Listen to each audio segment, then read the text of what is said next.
Welcome to our deep dive. You know, um, we've gotten a lot of requests to cover this one. Oh, yeah.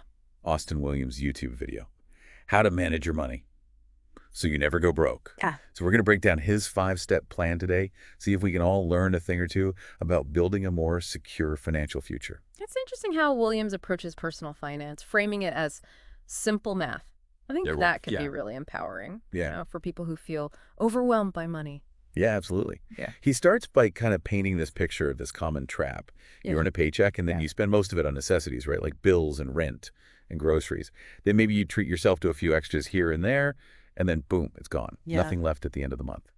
He really emphasizes how vulnerable that makes you, especially if something unexpected happens, Right. like losing your job. That visual he uses is so powerful. It really highlights that lack of a safety net. Imagine you suddenly have like a major car repair or a medical emergency. Without an emergency fund, those unexpected costs can just send you spiraling into debt. It creates a whole new level of stress on top of everything else. Oh, absolutely. Which leads right into his next point about frugality. Mm-hmm. And I appreciate that he doesn't frame it as deprivation.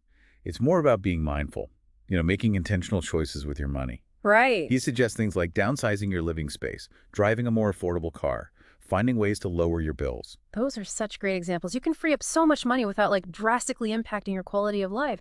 It's about prioritizing needs over wants and, just finding creative ways to save. Maybe you discover the joys of cooking at home more often, or you find hidden gems at thrift stores instead of always buying new. Yeah, I love that. Okay, so you've trimmed the excess spending. Now what? William says pay yourself first. And I love that concept. What does that even mean?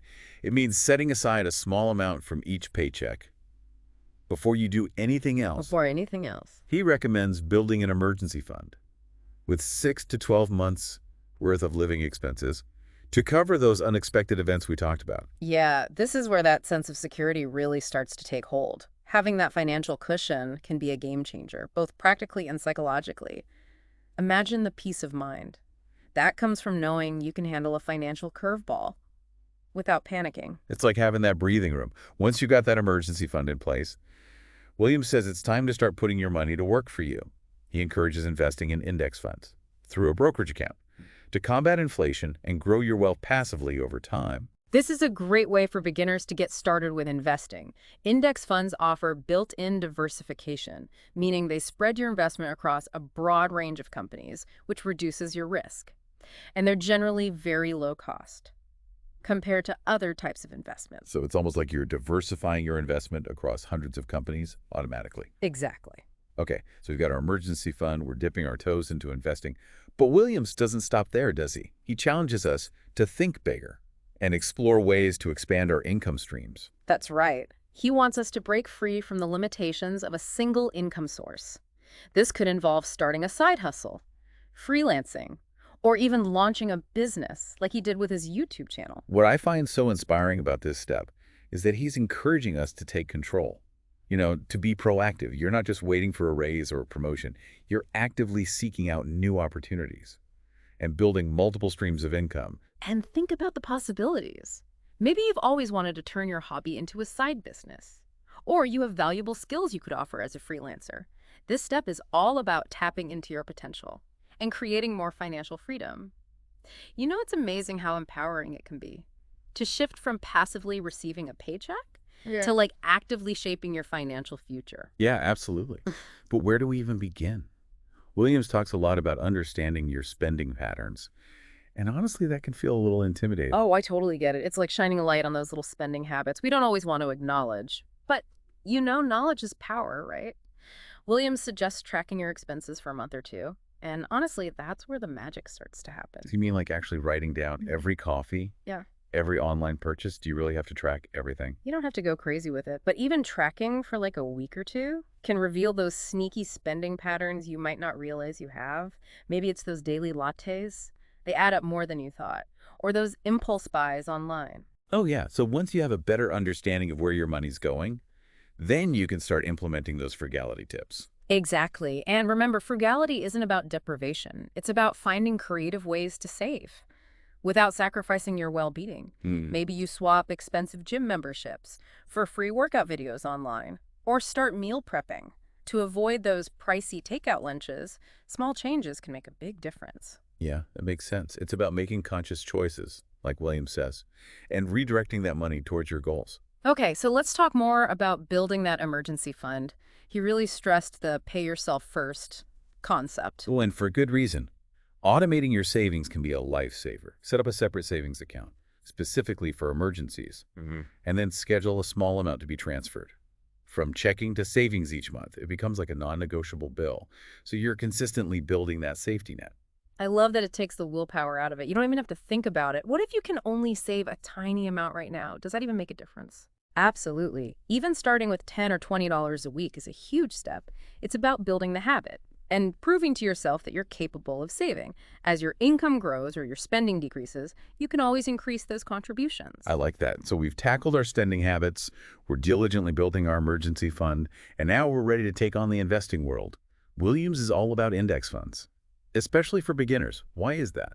Index funds are a fantastic way to dip your toes into the stock market without getting overwhelmed, instead of picking individual stocks, which can be risky. Index funds track a specific market index, like the S&P 500, which is made up of 500 of the largest publicly traded companies in the U.S. So it's like diversifying your investment across hundreds of companies automatically. Exactly. That built-in diversification reduces your risk significantly. And the best part is, index funds are typically very low cost compared to actively managed funds.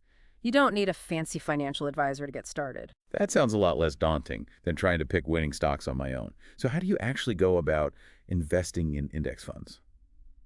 Williams mentioned using a brokerage account. There are tons of user-friendly online brokerages these days, Do a little research and find one that fits your needs. Then you can open an account, link it to your bank, and start investing in your chosen index fund. Okay, it sounds pretty straightforward. Yeah. But I think a lot of people get intimidated by the idea of investing. What would you say to someone who's hesitant to take that leap?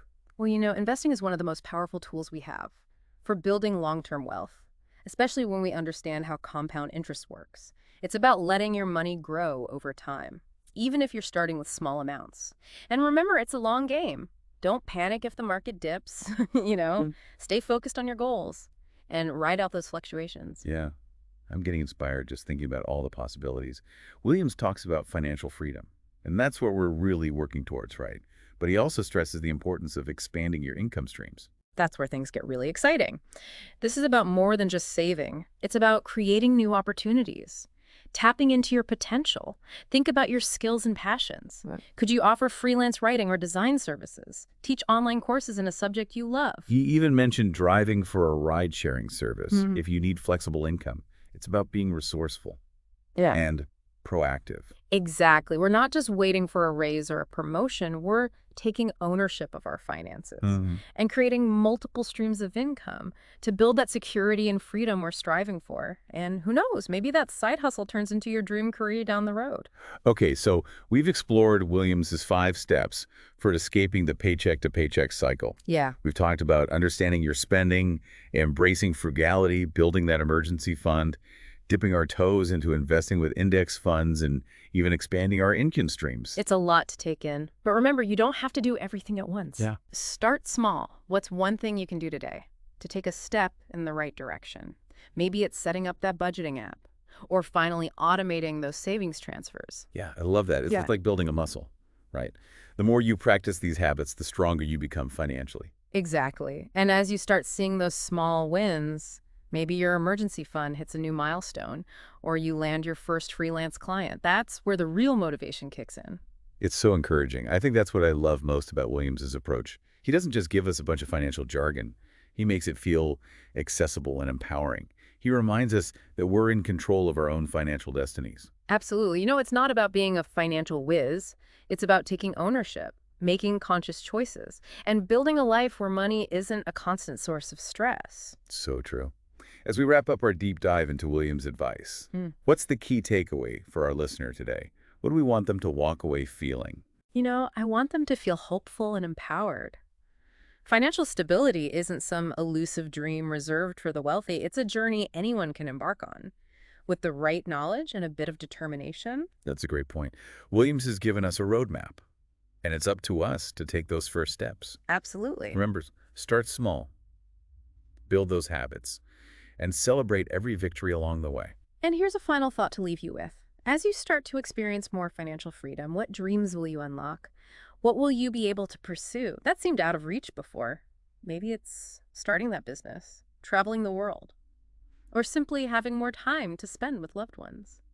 The possibilities are endless. That's such a great note to end on. So inspiring. Thanks for joining us for this deep dive. We'll see you next time.